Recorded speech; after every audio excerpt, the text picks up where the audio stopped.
와, 듣기만 해도 불안하지 않아요? 도대체 뭐 어떤 자전거길래 썸네일에 이렇게 대놓고 사지 말라고 하는 거지? 그런 자전거가 있긴 한가? 싶은 생각도 드실 거예요. 오늘은 정말 사소한 부분들이지만 무시하고 샀다간 반드시 우리를 위험에 빠뜨릴 절대 사면 안 되는 자전거의 특징 딱 두 가지만 말씀을 드릴게요. 자전거를 이미 타고 계신 분들도 다시 한번 복귀하면 도움 되실 거지만 특히 자전거 이제 막 시작하려는 분들 혹은 자녀에게 자전거 하나 사주려고 고민하고 계신 부모님들 제발 오늘 영상 끝까지 들어주시기 바랍니다. 절대 사면 안 되는데 가장 자주 선택되는 자전거가 어떤 유형인지 아세요? 바로 내 키에 맞지 않은 자전거예요. 가만히 생각해보면 탈 것이라 불리는 이동수단 중에 키에 맞춰 사이즈를 골라야 되는 녀석 자전거 말고 떠오르는 게 있으신가요? 킥보드, 자동차, 오토바이, 인라인 스케이트 등등 정말 다양한 이동수단이 있지만 대부분 타는 사람의 신체 조건에 크게 구애받지는 않잖아요. 그런데 특이하게 자전거는 키에 따라 탈 수 있는 사이즈가 정해져요. 아무래도 자전거는 우리가 앉게 되는 안장부터 페달까지의 거리가 사이즈마다 다르기 때문인데요. 이 문제가 사실 이미 키가 다 큰 성인들에게는 그렇게 빈번하게 발생하진 않아요. 뭐 굳이 꼽자면 진짜 사고 싶은 자전거가 중고 매물이 나왔는데 그게 내 키보다 조금 더 큰 사이즈일 때 그때 이제 무리해서 큰 사이즈를 샀다가 실패하는 정도가 전부겠죠. 그런데 이 문제가 어디서 정말 비일비재하게 일어나냐? 바로 청소년들입니다. 10대 친구들은 성장판이 대문짝만하게 열려 있어서 방학 전에 나랑 눈높이가 비슷했던 녀석이 갑자기 계약하니까 나보다 머리 하나 더 커져 있는 경우 다들 경험해 본 적 있으실 거예요. 교복도 1학년 때 맞춰둔 게 2학년쯤 되면 이게 무슨 뭐 칠부 바지도 아니고 길이가 택도 없이 모자랄 정도로 키가 빠르게 그리고 많이 자라는 친구들도 있거든요. 그러다 보니까 부모님 입장에서 이 친구들에게 자전거를 사줄 때 필연적으로 고민하게 되는 부분이 바로 얘 이거 몇 살까지 탈 수 있지? 일 거예요. 아무리 픽시 자전거라 하더라도 요즘 자전거가 뭐 1, 20만 원 하는 것도 아니고 부모 입장에서는 얼마나 지속될지 모르는 자녀의 취미에 큰 지출하는 건데 이왕이면 오래 탔으면 하게 되잖아요. 게다가 아이들은 자전거 사이즈 이런 거 그닥 관심 없고요. 그저 내가 사고 싶었던 모델이 눈앞에 있는데 이게 마지막 재고다. 근데 내 키보다 한 10cm는 더 커야 탈 수 있는 사이즈다?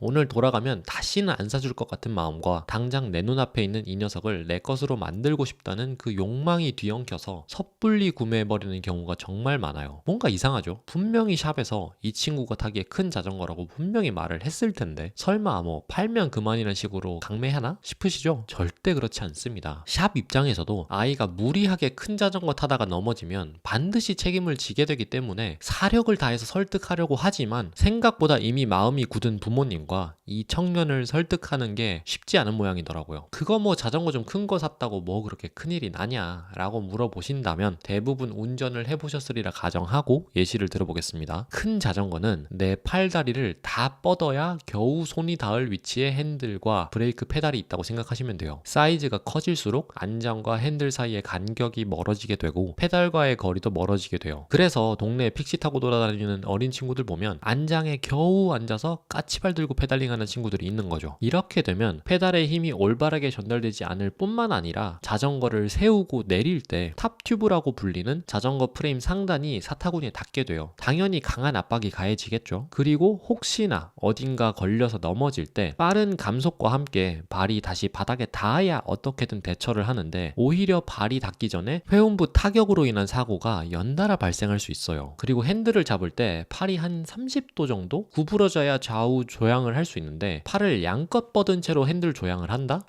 가능하지도 않을 뿐더러 앞에 돌발 상황이 발생했을 때 절대 제 시간에 못 피해요. 가뜩이나 몸이 외부에 그대로 노출되어 있는데 핸들 조작도 안 돼, 발도 바닥에 안 닿아. 이게 진짜 브레이크가 고장난 8톤 트럭이라니까요. 이러다 애 잡아요 진짜. 그러니까 절대로 반드시 지금 키에 맞는 사이즈의 자전거를 구매하시고요. 혹시 앞으로 키가 더 클 것 같다 싶으시면 그냥 당근에서 감당 가능한 가격에 중고 매물 타다가 키가 크면 팔고 다음 사이즈를 사주는 게 훨씬 안전해요. 건강하라고 사주는 자전거가 자녀를 위협하는 흉기가 되는 그런 불상사를 반드시 피하시기 바랍니다. 그 다음은 출처가 불분명한 자전거, 소위 태무발 자전거예요. 절대 태무를 비난하는 건 아닙니다. 거기에도 분명히 검증된 자전거들이 있겠죠. 물론 저는 본 적은 없지만 요즘 알리나 태무가 한국 배송도 금방 해주다 보니까 저렴한 가격에 이끌려서 일단 사서 타보고 나랑 자전거가 잘 맞다 싶으면 그때 번듯한 자전거로 바꾸자 라는 마음을 가지실 수 있는데요. 아이디어 자체는 정말 좋아요. 합리적이죠. 그런데 이 방법에는 정말 큰 문제가 하나 있는데요. 바로 누가 어떻게 만든 자전거인지 추적이 불가능한 자전거들이 정말 많다는 거예요. 우리가 평소에 그런 쇼핑몰에서 구매하는 제품들을 잘 생각해 봅시다. 저는 케이블타이나 극세사 타월 같은 걸 가끔 사는데요. 이 제품들의 공통적인 특징은 부서져도 사는데 지장이 없다는 거예요. 케이블타이 끊어지면 또 묶으면 되고, 자꾸 끊어지면 2겹, 3겹 더 튼튼하게 묶으면 될 일이죠. 극세사 타월 솔직히 찢어져도 돼요. 뭐 한 1,000원 주면 50장씩 주는데 어차피 그거 자전거 세차할 때 기름 닦으려고 쓰는 거거든요. 한 번 세차할 때마다 한 장씩 쓰고 버려도 전혀 문제가 없어요. 그런데 자전거는 그게 아니잖아요. 이게 우리 일상에 너무 밀접하고 다 비슷해 보이니까 뭐 그렇게 특별한 기술이 있겠냐 싶으시겠지만, 알루미늄 프레임 용접 잘못돼서 분리되는 경우도 있고요. 카본 프레임이라고 해서 샀더니 방지턱 한번 넘어졌다가 찢어지는 경우도 있어요. 물론 대체로 큰 탈 없이 지나가는 것 같기는 합니다만, 누가 어떻게 몇 년 동안 얼마나 연구 개발을 해서 만들었는지 아는 상태로 타도 신경을 써야 되는 부분들인데, 이거 뭐 어디서 굴러먹다 온 카본 원사인지도 모르고, 자전거라는 게 모름지기 국가기관에서 안전검사라는 것도 다 받고 나오는 건데 그런 게 확인도 안 되는 자전거를 탄다는 건 말이죠. 매번 자전거를 탈 때마다 러시안 룰렛을 돌리는 거라고 생각하시면 됩니다. 꾸준히 잘 피해 가다가도 어느 날 딱 하루, 진짜 딱 하루면 돼요. 그날 잘못 걸리면 자전거가 이제 내 밑에서 분해가 되는 거거든요. 솔직히 제가 타이어가 펑크가 나거나 휠 스포크가 터져도 어느 정도 대처를 할 수 있을 것 같은데요. 물론 제가 그 유사한 경험을 직접 해보기도 하고 곁에서 본 적도 있고 해서 그런 생각을 하는 거지만, 페달링을 하다가 내 밑에서 프레임이 부서진다? 와,